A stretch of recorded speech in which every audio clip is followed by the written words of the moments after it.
A mother's child. He was a strong, happy baby, playful, willing to do anything other than take a bath. We knew he would grow up fast, maybe one day be good in math. I didn't think it would be this fast though. It seems like just yesterday we were out in the snow, making those first snow angels and putting on a show. Bones were built strong in order to grow long, brought by calcium-enriched mother's milk. Minerals and vitamins all played a part in the growth and development of your heart. Fats were used, taken up, and stored, and no, not just for the cute rolls that the average old person wished to squeeze, but in fact to protect your body in a way, much from any type of disease. Proteins and an abundant source of them helped you in the hair department, got rid of that crazy updo, and turned it into a crown of magnificence. Carbohydrates provided your body with that undeniable energy that you are still searching for today. Have you found it? Humans grow, they develop, and they change. No matter what, they will never stay the same. Far from the place they used to call home, healthy and happy in their new life away. Time to time they come to visit, to play. Each time they do, a better stay. Now our baby is all grown up. He is strong, willing to do anything, and never give up. He is healthy, close to being wealthy, and even has a family of his own. All of the times I breastfed mine play a part in the development of this child's mind. Although he has grown and now lives far from home, he will never be close to being alone. Life before is a far distant memory, out of reach for the ones who want it the most.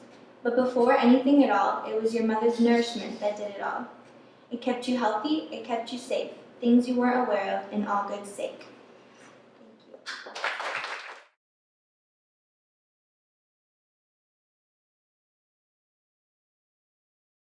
Why couldn't we write a poem about cars, food, animals, or even Matt Damon on Mars? How about something giant or maybe microscopic? Anything is better than this topic. There are children dying of starvation, but breastfeeding is causing more frustration. People don't have access to fresh water, child soldiers being forced to slaughter. I'm not saying breastfeeding in public is stupid, I just want this topic to be concluded. But I really want to graduate, so for this poem I will cooperate. There are many social stigmas about breastfeeding. Some people want change, so that's the case they're pleading. Others say it's gross and mothers are being naive. Well, mothers have the right here, so you are welcome to leave. There are many economic benefits. For one thing, it is free. It's also the perfect food and there is no waste, a sweet reality. Breast milk changes all the time to meet your baby's needs. Your child is getting antibodies and omegas every time it feeds. Negativity about breastfeeding can really discourage the mother. She needs supports from friends or family, she might not even bother. Some fathers aren't encouraging, the child's not a pup. If you thought that way, daddy, you shouldn't have knocked her up. Now, I'm not a fan of this subject or in general poetry, but the facts are there so I can say this knowingly. Breastfeeding has been around since the very start. Why give your child formula, do what's free and smart.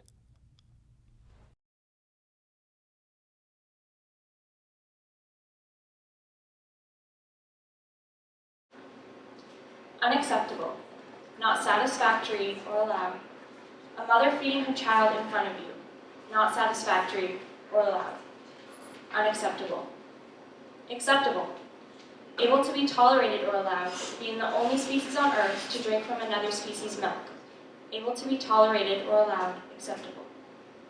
The long, eyelashed, gentle animal like us, only producing milk when it is giving life, has the metal machine clenched onto its udders, 24 hours a day, 7 days a week, until its dark home becomes full of blackness.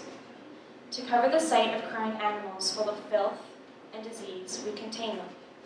If seen, you wouldn't be drinking that cup of hormones, pesticides, and tears. No one can see the 3-by-6 foot stall a mother is forced into. No one can see the deep cut of separation between the mother and her baby.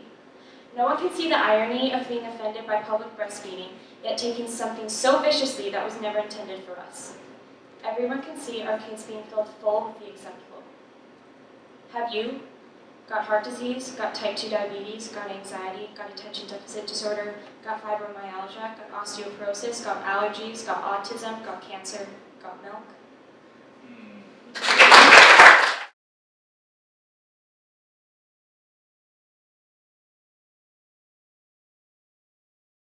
Where do you stand? stand on breastfeeding. No.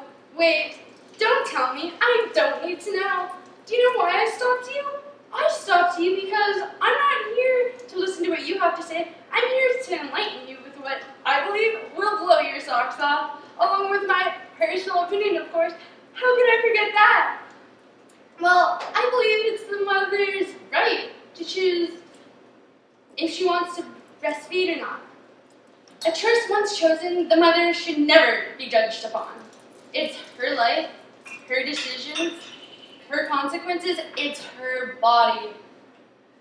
And as long as she puts her baby first with the intent of keeping this precious newborn life form that she's in charge of happy, healthy, loved, and welcomed, with this in mind to the fullest extent possible, then I feel it's her choice.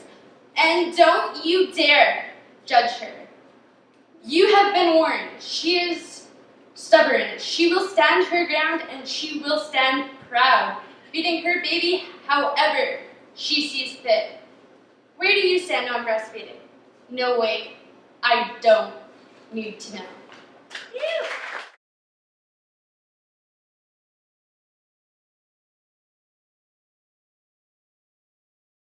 It was never a big deal. My mother did it. We have funny stories of me running through the mall and my mother chasing after me with my sister against her chest. All my neighbors did it. The woman who beat cancer and her 2 annoying kids. The Egyptian neighbors who just moved in. It was never a big deal. It was never a big deal until people said it was. I didn't care. I didn't care until I was told I should. Boobs are gross, they cried, waving their I love boobies bracelets around. Breasts are sexual organs, my sex ed teacher said. It was never a big deal.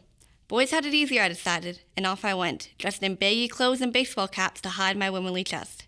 It wasn't until a year ago I finally realized being a woman wasn't the problem. It was never a big deal, and it still isn't.